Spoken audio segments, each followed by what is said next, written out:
Pasando un poquito a otro tema, Cali, y manteniendo algo que conversabas eh, hace unos minutos, el estrés, el ambiente, el estrés en un ambiente de crisis. Aquí debemos anticiparnos, Cali, desde el punto de vista psicológico. Nuestros empleados se fueron hace 2 meses y algo a las casas. Ujú. Lo tenemos allá en cuarentena hace 2 meses. Desconocemos el ambiente que hay en esa casa, si hay violencia, si había un elemento previo, oculto, o que se estaba tratando. La cuarentena, eh, se crearon nuevos miedos como empleadores, como dueños de negocio, que muchas veces no tenemos un departamento de recursos humanos con una psicóloga industrial que está ahí arriba del personal. ¿Qué debemos de esperar de esos empleados que vuelven a las organizaciones ahora que se está reactivando la economía? ¿Cuáles son esas señales de alerta? ¿Qué podríamos anticipar? ¿Qué está pasando en la psicología humana hoy en día en metido en una cuarentena y trabajando? Que estoy muy de acuerdo con ustedes. Yo siento que yo trabajo mucho más que antes. Muchísimo más. Cuéntame un poco, Cari. Así es. Mira, bueno, si ya nos estamos enfocando en la vuelta al trabajo y bueno, en lo de las fases, ¿no? Si nos basamos en eso, realmente, eh, el estrés, ¿cuál es el mayor? Pues es el miedo. El miedo a lo que pueda pasar con un contagio. El miedo a que yo pueda ser el que contagie a mi familia, que yo he estado cuidando por 2 meses y pico, no he salido, no he hecho nada, o sea, más que las cosas que yo necesitaba hacer. Entonces hay mucho temor en cuanto al cuidado que yo tengo que tener, en cuanto a las medidas que tengo que tomar para no contagiar, ¿ok? Pero ¿qué pasa? Que no todo el mundo tiene ese cuidado. Entonces nosotros andamos con miedo en la calle, literalmente miedo a la gente, porque la gente no necesariamente tiene los mismos cuidados que yo.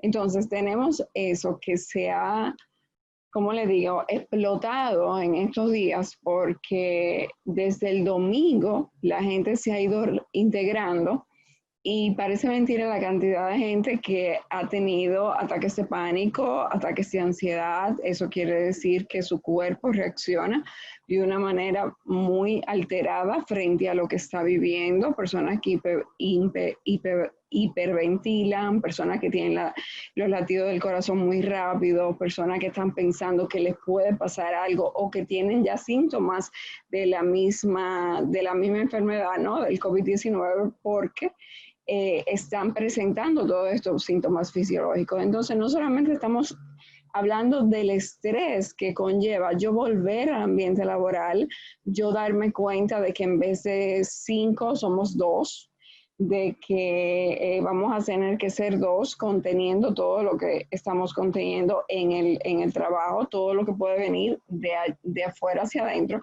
sino también en los miedos y las situaciones que tenemos que tener nosotros. Que en un principio de la conversación, Roberto me estuvo diciendo la gente se paraliza y eso es lo que pasa.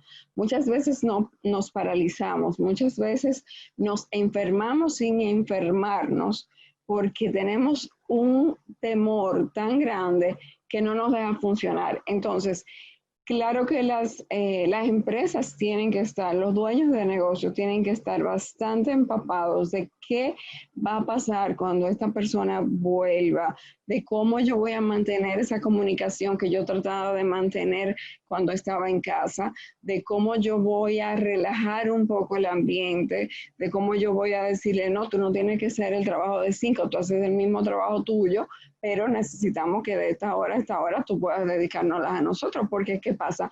No porque yo vuelva al trabajo o haya vuelto al trabajo esta semana quiere decir que mis hijos volvieron al colegio o que mi casa está funcionando como antes.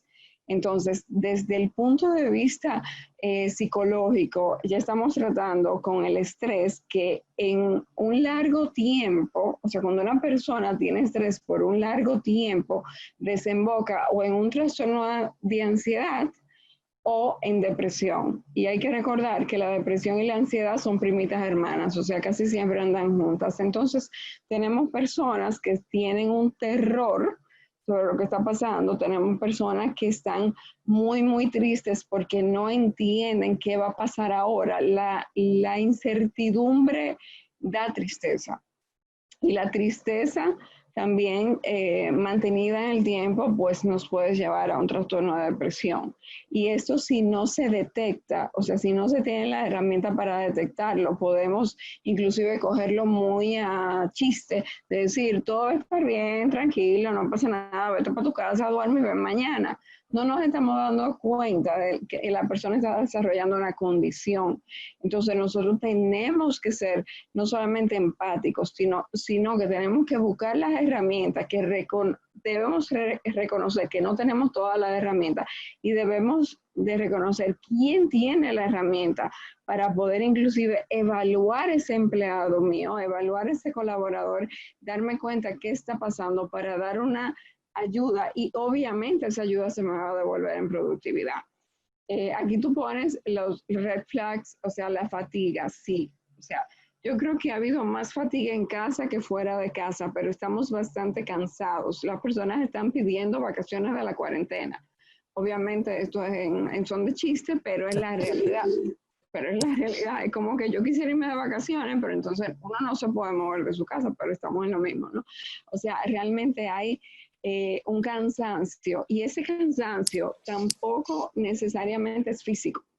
O sea, puede ser que yo no tenga que hacer cosas en casa, puede ser que yo solamente esté trabajando y haciendo las cosas que yo quizás antes hacía en casa, pero hay un cansancio que tiene mucho que ver con la depresión y es como la hermanita de la depresión, que es la distimia, que también cuando se mantiene en el tiempo, es como si dejamos de disfrutar las cosas, es cuando dejamos de disfrutar las cosas, es cuando algo que me daba risa ya no me agrada, cuando yo disfrutaba una buena serie y ya yo no puedo, no tengo la capacidad para que esto pase.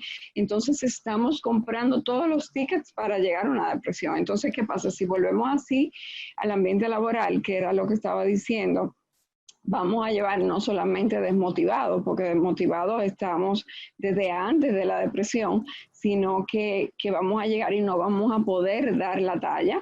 Entonces, este dueño de negocio, este empresario, este emprendedor puede decir, pero tú estabas bien y qué es lo que está pasando, ¿no? Entonces también tenemos que en ese caso mostrar empatía y como yo digo, buscar las herramientas que necesitamos. Yo no puedo darlo todo, yo no soy experta en todo, yo tengo que saber a quién buscar, en qué momento mis colaboradores necesitan una evaluación, un taller, una orientación, unas habilidades, como tú decías, Linda, en un momento, vamos a respirar, señores, vamos a estirarnos, porque estamos pensando en esa persona, no estamos pensando solamente en lo que tú me puedes dar a mí como empleado. Entonces, todo esto tenemos que tenerlo en cuenta a la vuelta, porque muchos de los empleadores también pueden decir, pero tú estabas en tu casa. Y yo lamentablemente he escuchado esto y yo he dicho, pero es que no estábamos echándonos fresco en la casa. Acuérdense que a las 9 de la noche todavía estábamos en conferencias, o si no, yo estaba haciendo una presentación para el otro día, o si no, usted sabe que yo estaba manejando tal o cual cosa en mi casa, como decía Roberto hace un momento, no sabemos qué ambiente tú tienes allá, no sabemos si tú vives violencia, no sabemos si tú eres una madre soltera, un padre soltero, no sabemos si tú tienes luz, no sabemos si tú tienes las herramientas, una computadora, un celular inteligente que tenga la rapidez para poder, como dije ahorita, dar la talla y darme lo que yo necesito como empleador. Entonces, en ese sentido, nosotros tenemos, repito, que reconocer cuándo, hasta dónde yo puedo llegar, hasta dónde yo sé que puedo llegar y cuándo yo necesito ayuda. O sea, cuando como empleador Gracias, yo Carmen. necesito, ¿no? Buscar. Definitivamente es algo que hay que comenzar a observar en las organizaciones, aun cuando en muchas empresas que no existe un recurso humano, que son personas que están pendientes del personal es algo que hoy en día los líderes tenemos que desarrollar, observar esas alertas, ¿no? Para saber cuándo necesitamos una ayuda. Vamos a hacer un par